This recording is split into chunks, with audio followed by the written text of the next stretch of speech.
Welcome to Designer Stencils Stenciled Ikat Concrete Floor Tutorial.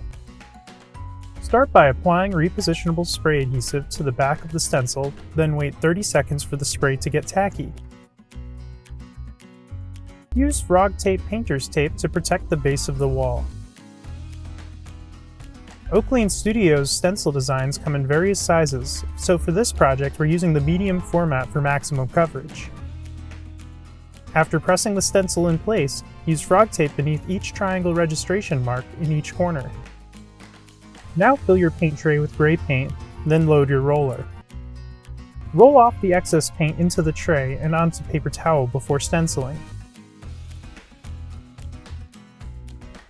As you roll paint through the design, be sure to stencil the registration marks in each corner. Slowly build the color by lightly rolling paint through the design. It will take a little time and several light coats to reach full coverage. When done, lift off the stencil, then line up the registration marks to repeat the pattern. Continue adding painter's tape beneath the registration marks for each repeat. The small format stencil is useful for stenciling where the floor meets the wall. Line the design up on the floor and fold the stencil into the crease of the wall before applying paint. Use a stencil brush that feels just about dry to the touch to stipple the design right up to the wall.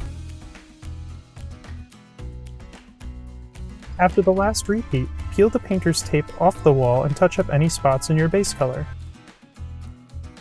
For more tips and ideas, visit designerstencils.com.